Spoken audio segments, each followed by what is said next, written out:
Hi, Tyler. Hey, how's it going? Great. I wish I knew this was a black tie event. I feel severely underdressed. Well, this is my first Zoom conference session, so I decided to really go in. I appreciate it, and you're doing great. Thank you for giving our quarantine an anthem. Oh, yeah, well, I guess that happened. Can you talk about the charity tied to level of concern and why you feel so compelled to help? Yeah, so Crew Nation is a charity that helps a lot of the people that are behind the scenes of the music industry that kind of help it move forward, specifically the live aspect of music. And we have a lot of crew members, but also all the arenas and venues that we've visited while on tour. There's so many of these buildings that are kind of like the lifeblood of some of these cities, and they have so much staff and so many great people there. And this is a moment where, with everything on hold, just like a lot of industries, there's a lot of uncertainty. And being a part of this industry, we felt like it would just it made sense to partner up with a charity that was going to look after those people. Well, that's amazing. And you also have some merch that specifically goes to Crew Nation on the website. Who Yeah, designed the we have shirt? like a hoodie and stuff that if you purchase that, oh wow, nice. That's, That's what it looks like. yeah, that's what it looks like. So that's at the 21 Pilots merch store. You can also donate directly and apply for relief if you've been affected at livenationentertainment.com/crewNation. Let's talk about the video, which is incredible that this is coming out of quarantine and so perfect in its essence. Is this pretty much a documentary? Yeah, kind of. You're watching us film a video and build a song at the same time, and yeah, I mean, it just made sense. I really enjoyed being able to go back to the way we used to make videos, which was no budget, no crew, just a simple idea, and using our friend Mark with his editing knowledge and his ability to kind of like piece it all together. And that was it. That's how we always did videos before a label got involved, before we had money to spend on a music video. And so it was really fun to have an excuse to get back to that. Sure. Are you and Josh really neighbors? That's our ninth house. So yeah, in our ninth houses we're neighbors. Nice. This is the first song that you also wrote on electric guitar. Yeah. What kind of other things are you doing differently or maybe for the first time? Actually, this is one of the first songs that Josh was recording drums in a different, like in his own studio, and sent them over. And so it was truly a back and forth on the sound of the record, which was kind of a first for us. We always kind of got together for drums. Um, and so that paired with me kind of learning how to play electric guitar for the first time, it kind of created a bit of a new sound for us, at least. This was also produced with Paul from Mute Math again. How have you guys been able to work together? Is it this guy?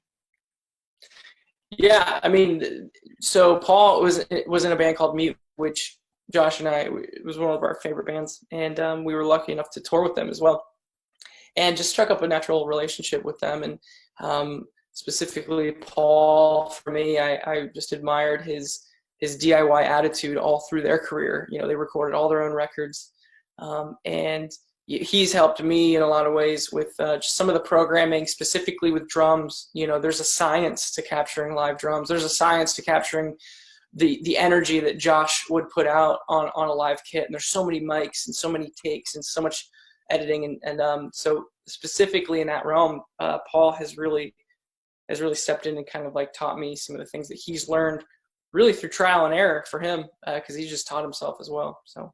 Sure. Is this the beginning of a new era? I would say that this is just something in between. Okay. Yeah.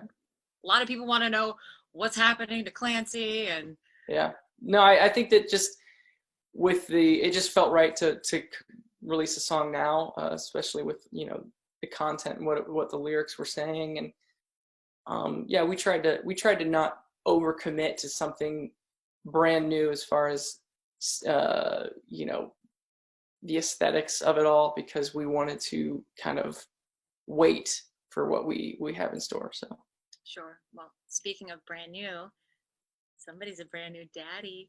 yeah, Congratulations.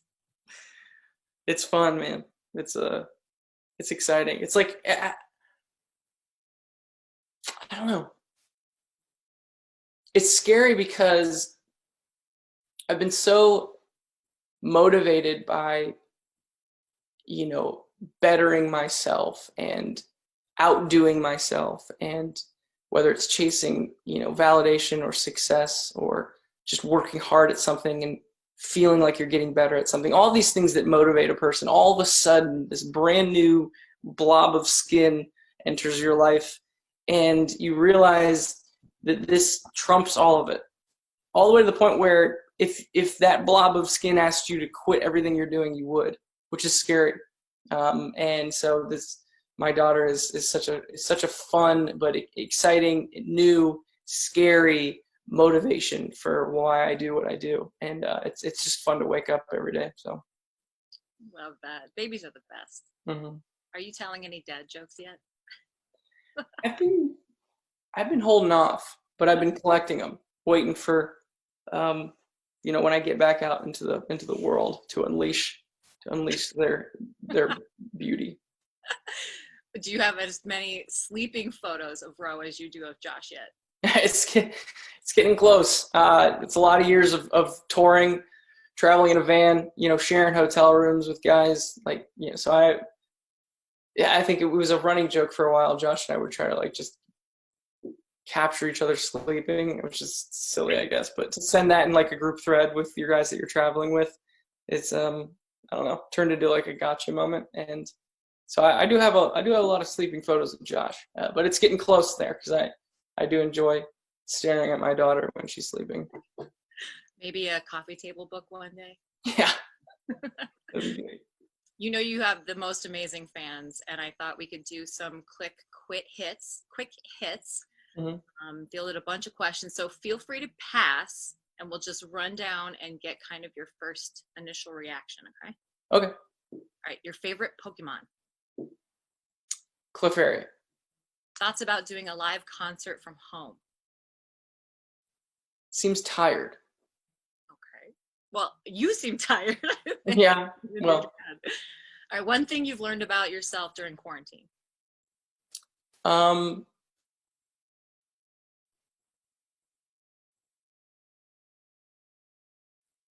Lack of self-control, getting myself to go to bed when my wife is not making me. Gotcha. Have you been cooking at all? No, I don't know. I don't know how to cook. Okay.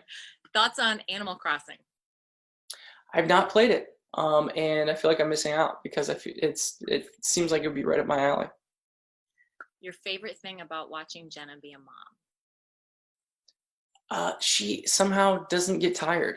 I get excited. You know, when I'm rocking my daughter, I just think of it different. Not that I don't love her as much as my daughter loves her, or as much as my wife loves my daughter, but it's just a different connection, where if my daughter's crying and I need to rock her, I will count how many times I rock her. Be like, all right, I'm going to rock her 500 times. And then if she's not asleep by then, and that's how my brain has always worked. You know, I count my steps. You know, when I run, you know, I count breaths. Like, I don't know, I'm kind of weird that way. But my wife just is perpetually giving herself up to this thing, no matter what. And I'm a little more, I don't know, regimented in the way that I'm loving my daughter at this point. So it's fun to watch. It's fun to watch my wife just live this and kind of realize that she was, you know, made for this. Do you sing your own songs to Ro? Songs I'm working on. Yeah. Okay. Ooh, so there's a lot more, or? Yeah. Oh yeah. I've written a ton of little tiny weird ditties that I sing to her that then I realize, oh, let me grab my phone and record a voice memo real quick, because that might actually be something. But a lot of it's nonsense. But yeah, no, always working on stuff. Do you want to give us a little ditty right now?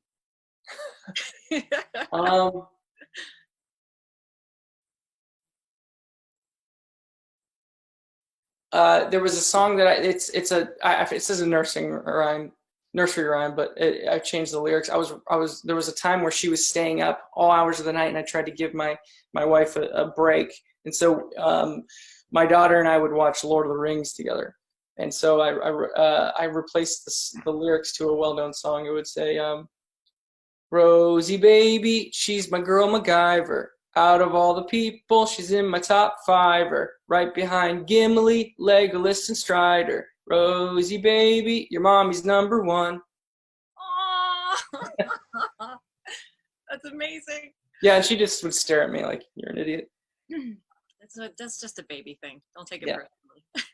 All right, if you were a muffin, what flavor would you be?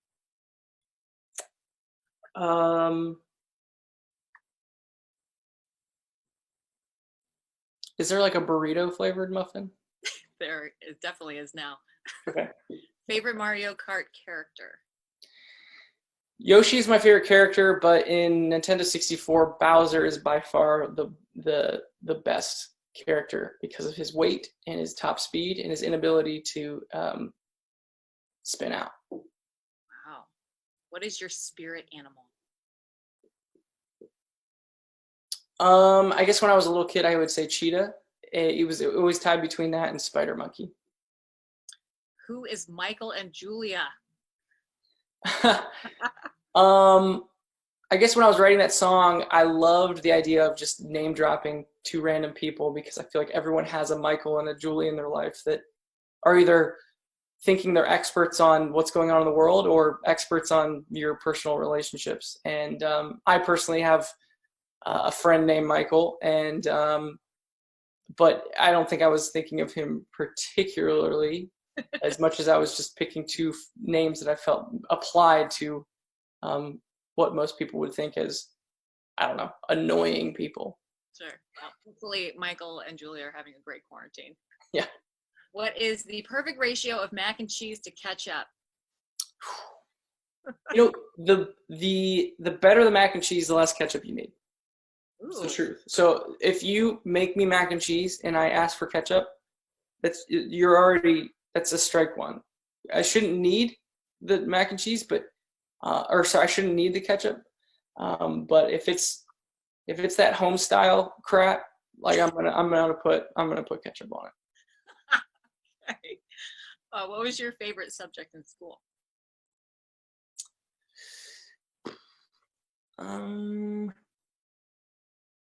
You know, I don't think I've ever been asked that. It seems like one I'd be asked all the time. I hated math. I guess I would say history. Okay. If Josh was a food, what food would he be? Gosh, that's such a good question. I really don't want to blow this.